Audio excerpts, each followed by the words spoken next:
মনে আছে জমিদার মিয়ার বেটার সেই উক্তি, টাকা আমার চাই, নইলে জমি। মনে আছে সংসপ্তক নাটকের কথা, হুরমতির কথা, কপালে ছ্যাঁকা নিয়ে যে মেয়েটি দাঁড়িয়েছিল সমাজের কাঠগড়ায়। না, আমি যাব না। মনে আছে কুমারী হুরমতি সন্তানের জন্ম দেবার পর ধর্মগুরু আর সমাজপতিরা কিভাবে তার বিচার বসিয়েছিল। তাহলে মনে থাকবার কথা যে সমাজপতি বিচারকের আসনে বসে হুরমতির বিচার করছিল সেই লোকটিই ছিল তার ধর্ষক। আর মনে আছে লেকুর কথা, একজন খেটে খাওয়া মানুষ। সে একটা প্রশ্ন করেছিল, কোনো পুরুষের ভূমিকা ছাড়া কি একজন নারী সন্তান ধারণ করতে পারে? সংসপ্তক শহীদুল্লাহ কায়সারের উপন্যাস। উপন্যাসের পটভূমিতে আছে দ্বিতীয় বিশ্বযুদ্ধ, স্বাধীনতা আন্দোলন, দাঙ্গা, মহামারী, দেশ বিভাগ আর বাংলার বুক থেকে ইংরেজ বিদায়। এই বিশাল ইতিহাসের এক কোণে একটি ছোট্ট গ্রাম, বাকুলিয়া। গ্রামের এক প্রান্তে মিয়াবাড়ি, অন্য প্রান্তে সৈয়দ বাড়ি। জমিদারের শোষণ, নায়েবের কুটচাল, ক্ষমতার দাপট আর নারীর প্রতি সমাজের আচরণ।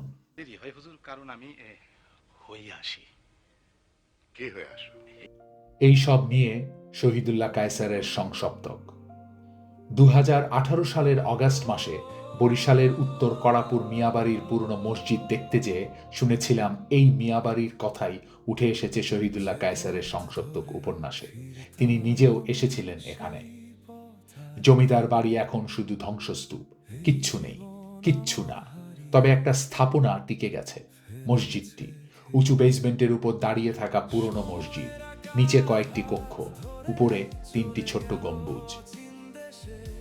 মসজিদের পূর্ব পাশে বিশাল একটা পুকুর, পুকুরের পানি আছে, মসজিদ আছে, কিন্তু জমিদার বাড়ি নেই। ইতিহাসের পরিহাস। মিয়াবাড়িতে অবশ্য মানুষ আছে। জমিদার পরিবারের ষষ্ঠ প্রজন্ম এখনো এখানে বাস করেন, তবে সেই পুরনো জৌলুস নেই। এমনটাই তো হওয়ার কথা, কারণ সংসপ্তক উপন্যাসে আছে 40-এর দশকেই নায়েব কানকাটা রমজান মিয়ার বেটার জমিদারি দখল করে নিয়েছিল। ক্ষমতা বদলায়, মানুষ বদলায়, সময় বদলায়, আর ইতিহাস সে কোথাও না কোথাও থেকে যায়।